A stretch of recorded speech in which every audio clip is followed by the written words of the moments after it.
الحمد لله رب العالمين والصلاة والسلام على سيد المرسلين وعلى آله وصحبه أجمعين. أما بعد، أعوذ بالله من الشيطان الرجيم.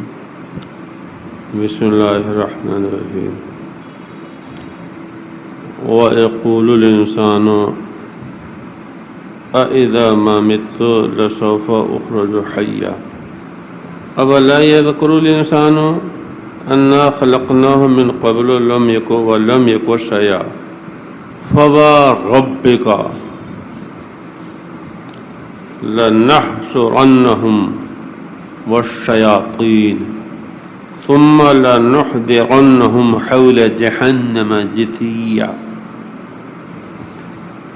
ثم لننزعن من كل شيعة أيهم أشد على الرحمن عتيا ثم لنحن عالم بالذين أولى بها صليا وإن منكم إلا واردها كان على ربك حتما مقضيا.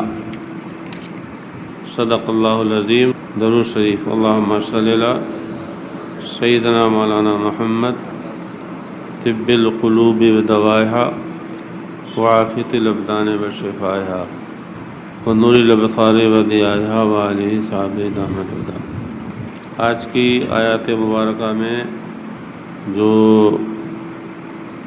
مکے کے مشرکوں کا عقیدہ تھا، ان کے ایک عقیدے کو بیان کیا جا رہا ہے. پھر جس چیز کا وہ انکار کرتے تھے اس کو اللہ تعالیٰ نے تاکیدی جملوں کے ساتھ بیان کیا اور بتایا جا رہا ہے کہ جس چیز کو تم نہیں مان رہے ہو وہ چیز ہونی ہے. جس چیز پہ تم یقین نہیں کر پا رہے ہو وہ چیز ہونی ہے. تمہاری عقلیں نہیں سمجھ پا رہی ہیں، تمہاری ناقص عقلوں میں وہ بات نہیں آ پا رہی، تمہاری عقلیں تمہارے دل و دماغ نہیں قبول کر پا رہے ہیں، لیکن ایسا ہونا ہے. طاقت کی بنیاد پہ تم کچھ بھی کہو، میرے کمزور بندوں کی زبانیں بند کر دو، لیکن ہونا ایسا ہی جیسا میرے حبیب فرما رہے ہیں. مطلق انسان یا جو مکے کے بعد مشرک تھے وہ یہاں وَيَقُولُ الْإِنسَانُ، ابی ابن خلف سر فہرست تھا، اور بہت سے یہ بات نہیں مانتے تھے. ان کے دماغ میں آتی نہیں تھی کہ مرنے کے بعد اٹھنا ہے. جب ہڈیاں گل سڑ جائیں گی تو اٹھنا کیا مطلب، یہ نہیں مانتے تھے وہ یقول الانسان، نادان انسان کہتا ہے، بکتا ہے، اذا ما مت لسوف اخرج حیا. جاہل نادان بکتا ہے، کہتا ہے، یا عقیدہ بنا رکھا ہے کہ جب میں مر جاؤں گا، گلی سڑی ہڈیاں ہو جاؤں گا تو کیا دوبارہ زندہ کیا جاؤں گا. یہ اس کا عقیدہ بیان کیا گیا. مطلب یہ وہ نہیں مانتا تھا یا نہیں مانتے تھے کہ جو ہے وہ سب یہی ہے، جو بھی ہے سورگ نرک جنت دوزخ وہ سب یہی ہے، اس کے بعد کچھ نہیں ہے. اب عقلی طور پر اب لا یذکر الانسان، وہ کہتا تھا عقیدہ کہ بھئی مرنے کے بعد اٹھانے پہ کوئی قادر نہیں ہے، اٹھا نہیں سکتا، دوبارہ زندہ نہیں کر سکتا. دوبارہ زندہ کیسے کرے گا، یہ بات عقل میں آنے والی نہیں ہے. جب جسم فنا ہو گئے، ختم ہو گئے، ہڈیاں گل گئیں، سڑ گئیں، اب دوبارہ اٹھنے کیا مطلب، کوئی طریقہ، کوئی صورت نہیں اس کی. تو اللہ تعالیٰ فرماتا ہے اولا یذکر الانسان، کیا وہ یاد نہیں کرتا ہے یا دھیان نہیں دیتا ہے، انا خلقناہ من قبل ولم یک شیئا، اپنی اس پیدائش سے پہلے، اس زندگی سے پہلے جس پہ وہ نازا ہے، گھمنڈ کر رہا ہے، غور کرے کہ اس زندگی سے پہلے وہ کیا تھا. لم یکو شیئا، کچھ بھی نہیں تھا. نہ ہڈیاں تھیں، نہ گوشت تھا، نہ بال، نہ ناخن، نہ ڈھانچہ، کچھ نہیں تھا. لم یکن شیء، کوئی چیز نہیں تھا، وہ عدم محض تھا، نیست تھا، معدوم تھا. یہ وجود کا لباس کس نے پہنایا؟ یہ گوشت پوشت، ہڈیاں، ڈھانچہ، صورت، شکل، عقل، فکر، یہ سب چیزیں کس نے بنائیں؟ کس نے بنائیں؟ ارے اس سے ہی وہ اندازہ لگا لے. اسلام کا عقیدہ اعادے کا ہے، اعادے کا، کہ دوبارہ لوٹال کے وہ لائے گا، دوبارہ لوٹالا جائے گا. اور پہلے ایجاد کی ہے، ایجاد سخت ہوتی ہے، اعادہ آسان ہوتا ہے. بنے ہوئے مکان کو دوبارہ ویسا ہی بنانا آسان ہے گرا کے، لیکن کوئی نمونہ نہ ہو، کوئی نقشہ نہ ہو، پہلی صورت میں بنانا مشکل ہے. اب تاکیدی جملہ، فَوَرَبِّكَ، اللہ تعالیٰ کو قسم دینے کی ضرورت نہیں ہے، لیکن اس کا احسان ہے، وہ مہربان ہے کہ بہت سی چیزوں کو اس نے، بہت سے احکام کو، بہت سے عقائد اور اعمال کو قسم کے ساتھ بیان کیا ہے کہ میں خدا ہو کے، مالک خالق ہو کے قسم کے ساتھ ہی حکم تمہیں دے رہا ہوں. وہی ہے فَوَرَبِّكَ، اے پیارے حبیب تمہارے مالک کی قسم. اس میں اللہ تعالیٰ اپنے حبیب کی عظمت بیان کر رہا ہے. تمہارے رب کی قسم، لَنَحْشَرَنَّهُمْ، انہیں ہم ضرور اکٹھا کریں گے. وہ کہہ رہے تھے نہیں اٹھایا نہیں جائے گا. اللہ تعالیٰ کیا فرمایا؟ لَنَحْشَرَنَّهُمْ، لام تاکید، نون تاکید، عربی گرامر میں لام تاکید کے لیے آتا ہے، نون تاکید کے لیے. پھر جملہ قسم کا ہے، قسم تمہارے رب کی، قسم تمہارے مالک کی. پیارے حبیب لَنَحْشُرَنَّهُمْ، ہم سب کو اکٹھا کریں گے، کھینچ کے لائیں گے محشر میں. پہلے قبروں سے ہر آدمی نکلے گا، اپنی اپنی قبروں سے نکلے گا، جہاں ہوا، شاہجہاں پور، بریلی، قنوج، دہلی، بمبئی، فرق آباد، کہیں اپنی اپنی قبروں سے اکٹھے نکلیں گے، نکل کھڑے ہوں گے. بعد ما اخرجناہم من الارض احیاء، زمین سے سب کو نکال. پھر لنحشرنہم، پھر ہم سب کو اکٹھا کریں گے. نمبر 1 والشیاطین، اور ان کو ہی نہیں، ان کے جو گرو ہیں ان کو بھی، والشیاطین، شیطانوں کو، گروؤں کو، چیلوں کو، سب کو اکٹھا کریں گے. جنہوں نے اغوا کیا تھا، جنہوں نے برگلایا تھا، انہیں بھی اکٹھا کریں گے. پھر تو پہلے ہوا باس عن القبور، قبروں سے نکلنا، پھر اکٹھا ہونا. اور نمبر 3 ثم لنحضرنہم حول جہنم، پھر ہم سب کو حاضر کریں گے جہنم کے آس پاس. پہلے قبروں سے، دیکھ کتنی ترتیب ہے آیتوں میں. پہلے قبروں سے، قبروں میں پوری دنیا میں جہاں جہاں ہوں گے، بہائے گئے ہوں، جلائے گئے ہوں، گاڑے گئے ہوں، جو بھی سب کو پھر اکٹھا کریں گے. ثم لنحضرنہم حول جہنم جثیا، پھر ہم ضرور یقیناً سب کو جہنم کے ارد گرد اکٹھا کریں گے، گھٹنوں کے بل، گھٹنوں کے بل.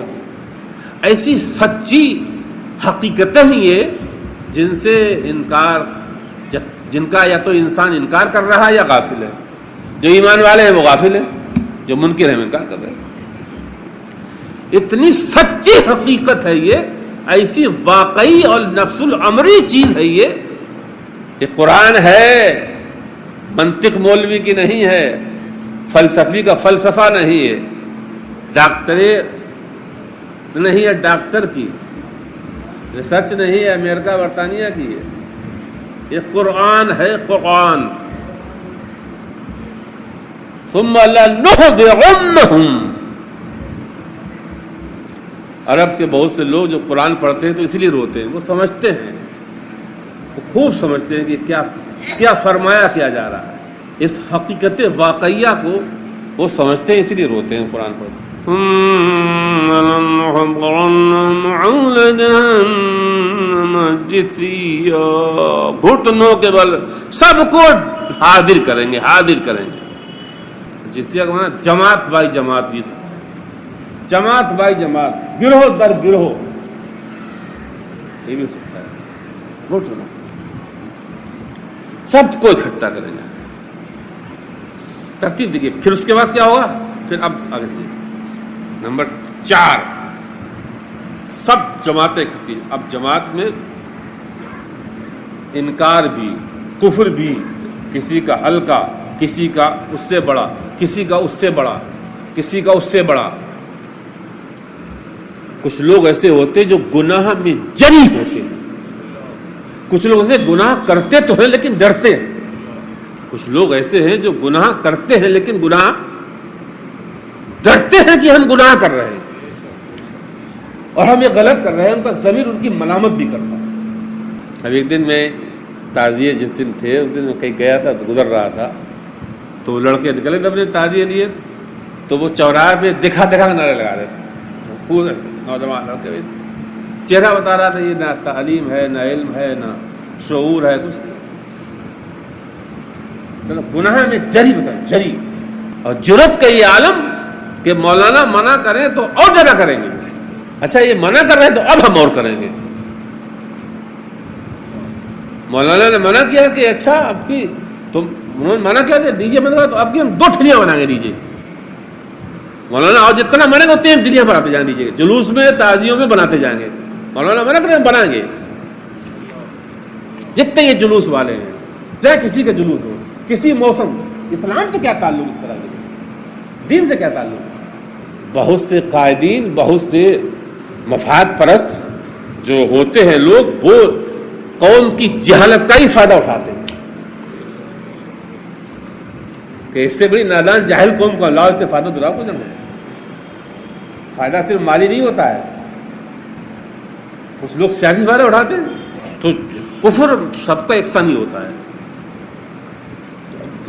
جملہ دیکھیے، ثم لننزعن من كل شيعة أيهم أشد على الرحمن عتيا. پھر ہر گروہ، ہر جماعت سے ہم پہلے ان کو کھینچیں گے، انہیں کھینچیں گے، اس گروہ میں سے انہیں کھینچیں گے جو گناہ میں، کفر میں زیادہ جری تھے. پہلے تم آؤ. یہ ہے قرآن، یہ فنزی اللہ دیکھیں، پھر ہم انہیں کھینچیں. گرو تم آؤ پہلے، گرو جی ادھر تم آؤ پہلے، تم ادھر پہلے ادھر آؤ. نزا لوگ مانا تھے کھینچنا. نزا، جیسے نزا کا عالم جو کہتے ہیں، نزا کا عالم، نزا اسی ثم لننزعن. اب آپ خود ہی لوگ نزا کا عالم، نزا اس سے 60 گھڑی دنیا میں انسان پر کوئی آتی ہی نہیں. نزا کو پوری 70 80 100 برس جتنی زندگی ہو، نزا سے زیادہ سخت گھڑی دنیا میں انسان پر،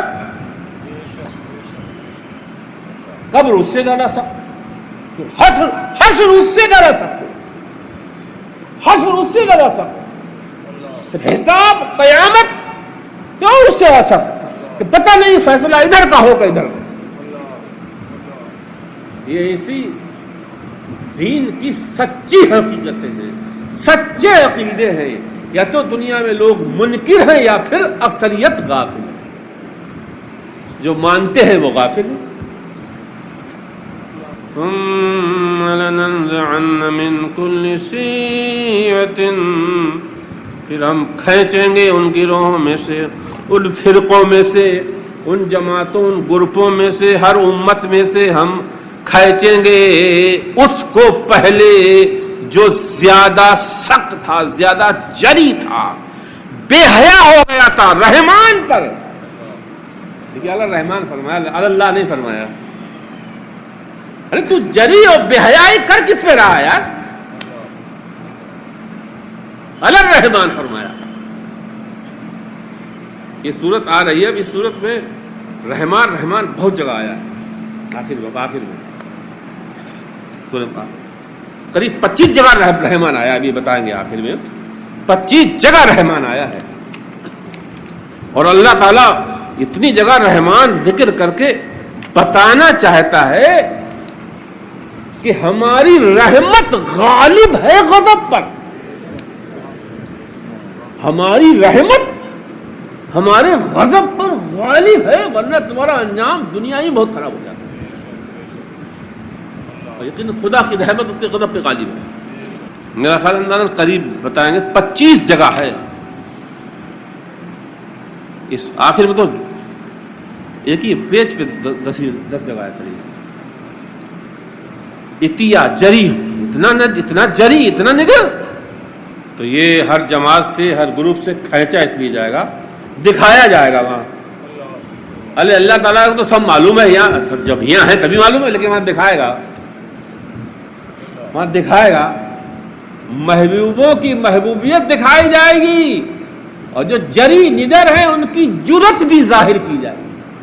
محبوبوں کی محبوبیت دکھائی جائے گی، اور جو جری تھے، نڈر تھے، بے دھڑک، کوئی شرم و حیا، شرم نبی، خوف خدا، یہ بھی نہیں وہ بھی نہیں. دل لہب میں کھونا تجھے، سب صبح تک سونا تجھے. شرم نبی، خوف خدا، یہ بھی نہیں وہ بھی نہیں. نہ نبی تھے شرم، نہ خدا کا خوف، جری تھے. تو یہ ترتیب تو مطلب، مقصود، مطلوب یہ ہے، منظور یہ ہے کہ اللہ تعالیٰ ہر امت، ہر جماعت سے آسی فلاسی، سب سے پہلے سب سے بڑا، پھر اس سے چھوٹا، پھر سب کو کھینچ کے لایا جائے. پھر جب سب اکٹھے ہو جائیں گے تو سب کو اکٹھا دوزخ میں جھونک دیا جائے گا. اترہو فی النار 33 بار. انہیں آیتوں کی تفسیر علامہ فخر الدین رازی، بہت بڑی کتاب ہے تفسیر کی، جو ہمارے سامنے نسخہ رکھا ہے. اس سے وہ بڑی اور اس سے بہت پہلے کی بہت معتبر کتاب.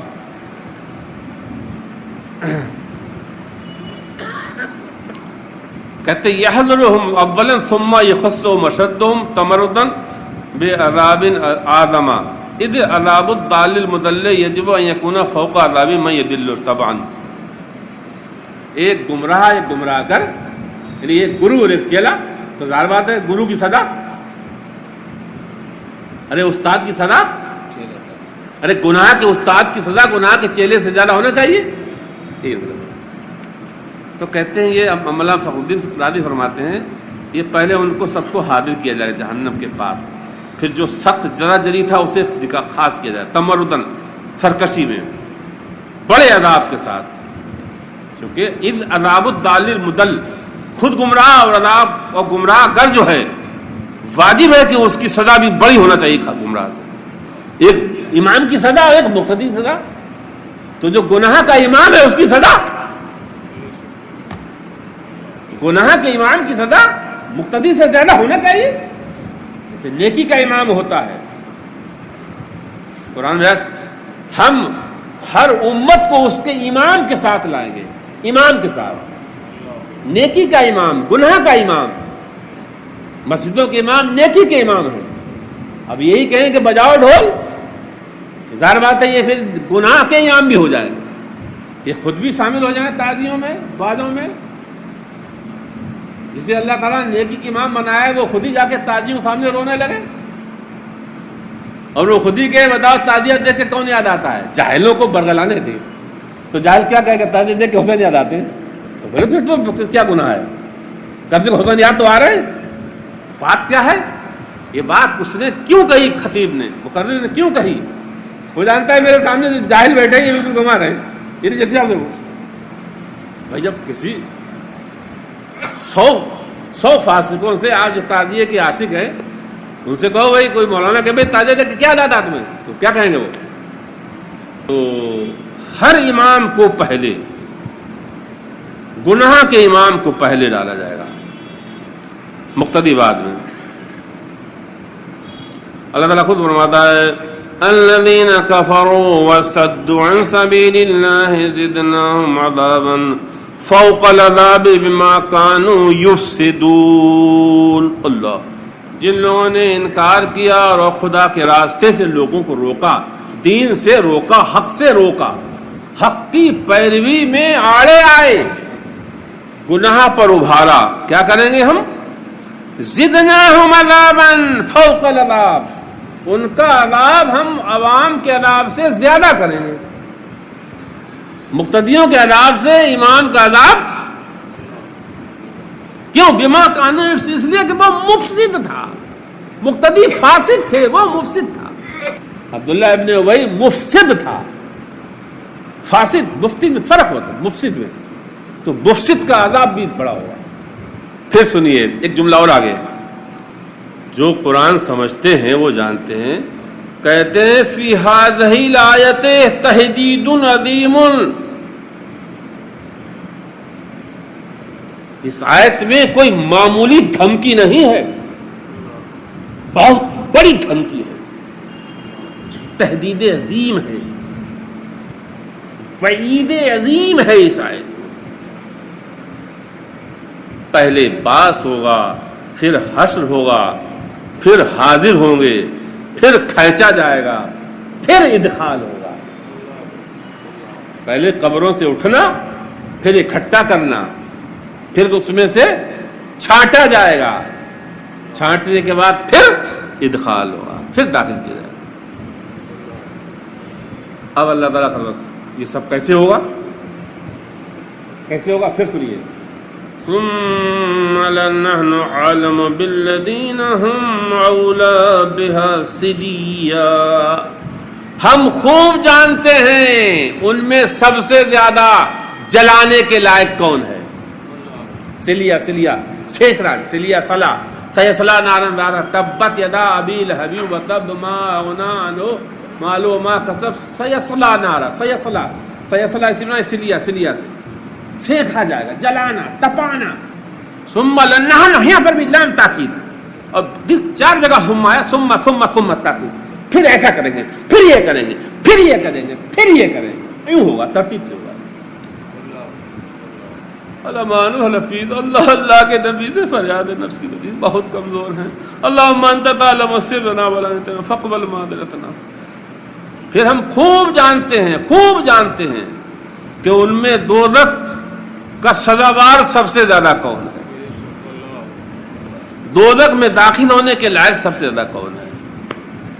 اب یہ ایک آیت آگے، وَإِن مِّنكُمْ إِلَّا وَارِدُهَا كَانَ عَلَى رَبِّكَ حَتْمًا مَّقْضِيًّا، اور تم میں کوئی ایسا نہیں ہے جو دوزخ سے نہ گزرے، مومن ہو غیر مومن، عاصی ہو متقی ہو، دوزخ سے گزرنا تو سب کو ہے۔ 3 تفسیریں کی، ہم صرف ایک تفسیر یہاں اس قول کی 3 کی ہے، ہم صرف ایک ہی بیان کریں گے یہاں پر جو سب کے سمجھ میں آئے گا۔ جنت کا راستہ دوزخ کے اوپر سے، جنت کا راستہ دوزخ کے اوپر سے بنایا جائے گا۔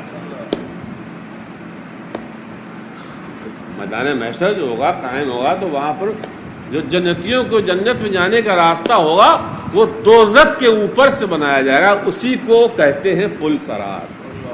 دوسرا کوئی راستہ جنت کا اس کے سوا نہیں۔ ارے حج جو حج کو جاتے ہیں دیکھو وہ کتنی سختی سے چیختے رہے، چلاتے رہے، جو انہوں نے بنا دیا وہ جانا ادھر ہی سے، ذرا سی حکومت، اس کا عالم یہ دنیا میں ہر حکومت کرتی، جہاں جیسے انہوں نے بیریل قائم کر دیا تو گزر سکتا۔ اب بتاؤ وہاں خدائی لشکر لگا ہوگا، لا یعلم جنودہ الا اللہ،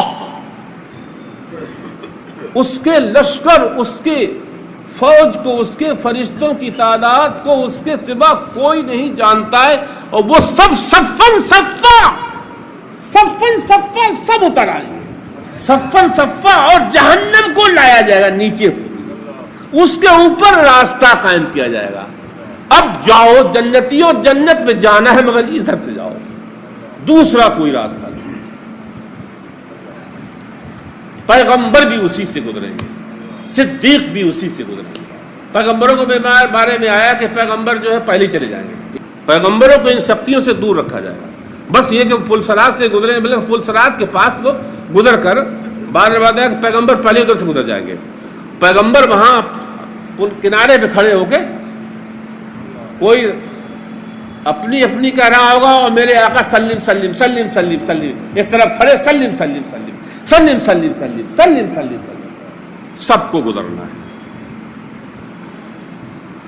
ہر ایک کو گزرنا ہے. متقی، پرہیزگار، فاسق، فاجر، منکر، سب کو. جو متقی پرہیزگار لوگ ہیں وہ بجلی کی طرح ایسے نکل جائیں گے. پھر اور ان سے جو کم نیکی والے ہیں وہ تیز رفتار گھوڑے کی طرح نکل جائیں گے. کوئی پلک جھپکتے، کوئی اس سے کم والا گزر، سب ہر مومن گزر جائے گا، کوئی آہستہ آہستہ، کوئی گرتے گرتے. یہ پل صراط جو ہے، جو آپ بیان کرتے ہیں مولانا لوگ، حدیث میں آیا ہے کہ تلوار کی دھار سے زیادہ تیز ہے، بالندہ باریک ہے. حقیقت اس کی یہ ہے، لیکن یہ ہر انسان کے اعمال اور نیکیوں کے حساب سے اس کے لیے چوڑا ہو جائے گا. حقیقت اس کی یہ ہے، لیکن جیسی جس کی نیکیاں، جیسی جس کے پاس حسنات ہوگی، اس کے لیے اسی حساب سے یہ چوڑا ہو جائے گا. اسی لیے کوئی بھاگتا ہوا جائے گا، کوئی تیز رفتار کوئی اترا جائے گا.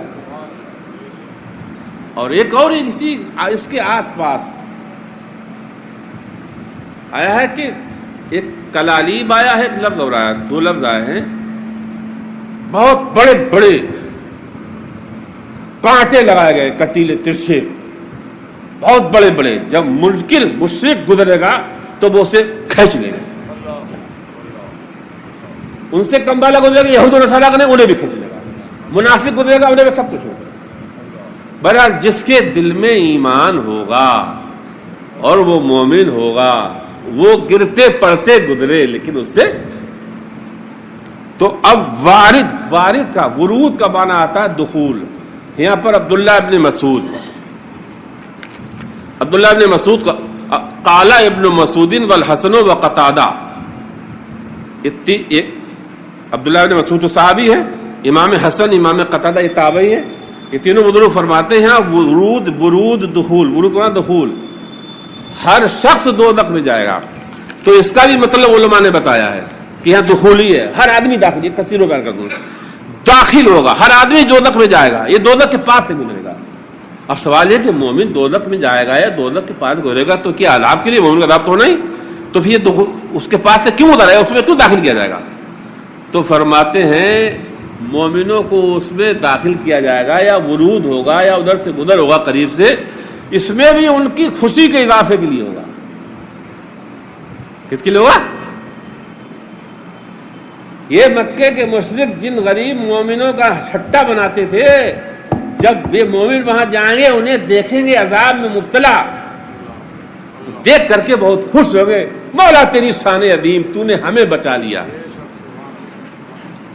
جب وہ اس عذاب سے اپنی خلاص، اپنا چھٹکارا دیکھیں گے تو بہت خوش ہوں گے. اور دوزخیوں کے غم کو بڑھانے کے لیے ادھر سے گزارا جائے گا انہیں. جو بلال اور صہیب کا اور عمار کا مذاق بناتے تھے مکے کے سردار، جب انہیں ہنستا ہوا مسکراتا ہوا گزرتے ہوئے دیکھیں گے تو ان کے غم میں اور اضافہ ہوگا. کفر کے دوست مذاق بناتے تھے ان کا. اور جب جنتی ان کا عذاب دیکھیں گے اور اپنا ثواب دیکھیں گے تو ثواب کی لذتوں میں اضافہ ہو جائے گا. ارے آدمی کو تکلیف کے بعد راحت ملے تو کیا رہتے، ارے غریبی کے بعد امیری ملے کتنا. لیکن عبداللہ ابن مسعود اور امام حسن بصری اور امام قتادہ فرماتے ہیں کہ یہاں پر ورود سے مراد ہے جواز، پل صراط پر گزرنا، جو جہنم پر قائم کیا جائے گا. کیوں؟ لأن لا طریقہ الی الجنہ سوا صراط، جنت کا راستہ کوئی دوسرا نہیں علاوہ پل صراط کے. اسی فرماتا ہے وَإِن مِّنكُمْ، اے لوگو سنو، تم میں سے کوئی ایسا نہیں، مومن ہو یا غیر مومن، سب کو پل صراط سے گزرنا ہے، دوزخ پر سے گزرنا ہے، دوزخ پر سے گزرنا ہے، دوزخ پر سے سب کو گزرنا ہے. جو غوث اعظم جیسے ہوں گے، اعلی حضرت جیسے عاشق ہوں گے، مولانا جامی جیسے لوگ جب گزریں گے، امام احمد رضا جیسے لوگ جب گزریں گے تو دوزخ کیا کہے گی؟ حدیث میں ہے جز یا مومن فإن نورک قد اطفا لہب، مومن جلدی جلدی جلدی جلدی نکل، تیرے عشق و تیرے ایمان کی شعاعیں میرے شعلوں کو ٹھنڈا کر رہی، جلدی گزر. بلال جیسے لوگ، داؤد طائی جیسے لوگ، حبیب اجمی جیسے لوگ، امام حسن، امام حسین جیسے لوگ، امام زین العابدین، امام باقر، امام جعفر صادق، یہ اہل بیت اور یہ طریقت اور شریعت کے امام جب گزریں گے تو دوزخ کہے گی یا جد یا مومن، اے مومن تو جلدی گزر، جلدی گزر، جلدی گزر. فإن نورک، تیرے عشق کی شعاعیں، تیری محبت رسول کی شعاعیں میرے آنکھ کے شعلوں کو ٹھنڈا کر رہی ہیں. اے عشق تیرے صدقے جلنے سے چھٹے سستے، اے عشق تیرے صدقے جلنے سے چھٹے سستے، جو آگ بجھا دے گی وہ آگ لگائی ہے. کانا علی ربک حتما مقضیا، اور یہ کوئی قصہ، کوئی کہانی نہیں ہے، تیرے رب کا پیارے حبیب، تمہارے مالک کا اٹل فیصلہ ہے. اب آپ پیارے حبیب، یہ آپ کے مالک کا اٹل فیصلہ ہے، محکم فیصلہ ہے، ہو کے رہے گا، واقع ہو کے رہے گا. لاکھ کروڑ ارب 10 ارب منکر ہو جائیں لیکن یہ ایسا اللہ. پھر کیا کہ ہوگا؟ ثم ننجی الذین اتقوا ونذر الظالمین فیہا جثیا. پھر اس پل صراط سے جو دوزخ پہ کام کیا جائے گا، ہم بچا لیں گے ان کو جو متقی تھے، جنہوں نے کفر سے بچایا تھا اپنے آپ کو، شرک سے بچایا تھا اپنے آپ کو، معصیت سے بچایا تھا اپنے آپ کو، انہیں سب کو ہم نکال لیں گے، سب کو بچا لیں گے. بال سے زیادہ باریک صحیح، تلوار سے زیادہ تیز صحیح، لیکن قدرت میری کام کرے گی، وہاں ہم سب کو بچا لیں گے. زبان مصطفیٰ کی سلم سلم کی ہم لاج رکھیں گے، سب کو بچا لیں گے. وَنَذَرُ الظَّالِمِينَ فِيهَا جِثِيًّا، چھوڑ دیں گے منکروں کو، ظالموں کو، نافرمانوں کو، اس میں گھٹنوں کے بل پڑے رہو. جا استغفر اللہ ربی من کل ذنب واتوب الیہ، استغفر اللہ ربی من کل ذنب واتوب الیہ. اللہم اجرنا من النار، اللہم اجرنا من النار، اللہم اجرنا من النار، اللہم اجرنا من النار. ایک مسئلہ آج بتا رہا ہوں صرف. بہت سے ایسا ہوتا ہے امام و مقتدی کے ساتھ تشہد التحیات، ایسا ہوتا ہے کہ کبھی امام تھوڑا ترتیب سے پڑھتا ہے تو امام قاعدہ اولیٰ میں، قاعدہ اولیٰ کی بات کر رہا ہوں، جو قاعدہ اولیٰ پہلی 4 رکعت والی نماز میں، تو مقتدی تشہد پہلے پڑھ لیتا ہے اور امام ابھی کھڑا نہیں ہو رہا ہے، تو مقتدی کیا کرے؟ اب کچھ پڑھے گا نہیں پڑھے گا؟ تشہد قاعدہ اولیٰ پہلی 2 رکعتوں پہ امام صاحب ابھی کھڑے نہیں ہو رہے ہیں تیسری کے لیے، تو اب مقتدی جو ہے وہ خاموش رہے گا، کچھ نہیں پڑھے، نہ درود پڑھے گا نہ کوئی دعا پڑھے گا. عام مقتدی جو ہے، اب مقتدی 2 طرح کے، پھر 3 طرح مقتدی ہوتے ہیں. ایک مدرک جس نے پوری نماز پڑھی ہو شروع سے آخر تک، اور ایک ہوتا مسبوق، ان کے لیے زیادہ کہیں مسبوق، جس کی 1 رکعت چھوٹ گئی یا 2 رکعت چھوٹ گئی اب وہ مقتدی مسبوق کہلاتا ہے، اور اس کے لیے قاعدہ اخیرہ آخری اتحیات، چونکہ اسے تو کھڑا ہونا اپنی پوری کرنے کے لیے، امام تشہد بھی پڑھے گا اور درود بھی پڑھے گا اور دعا بھی پڑھے گا، اور اسے صرف پڑھنا ہے تشہد یعنی اتحیات بس، تو اب وہ کیا کرے گا اتنی دیر؟ تو فرماتے ہیں اور مسبوق کو چاہیے کہ قاعدہ اخیرہ میں ٹھہر ٹھہر کر پڑھے، جو اتحیات ہے وہ آہستہ آہستہ پڑھے، آہستہ آہستہ، تاکہ اس کی اتحیات پوری ہو اور امام کی اتحیات اور درود دعا سب پوری ہو جائے۔ تشہد کو آہستہ آہستہ پڑھے، جو مسبوق ہے، جس کی ایک رکعت دو رکعت چھوٹ گئی ہے، اب اسے بعد میں امام کے سلام پھیرنے کے بعد پوری کرنا ہے کہ امام کے سلام کے وقت وہ فارغ ہو جائے۔ اب اگر اس نے اتنی آہستہ نہیں پڑھی یا آہستہ آہستہ پڑھنے کے باوجود وہ امام کے سلام سے پہلے فارغ ہو گیا، مقتدی امام کے سلام سے پہلے اتحیات پڑھ کے فارغ ہو گیا، تو اس کو چاہیے کہ اشہد ان لا الہ الا اللہ، اشہد، اس کی تکرار کرتا رہے بس، استغفر اللہ ربی من کل ذنب واتوب الیہ۔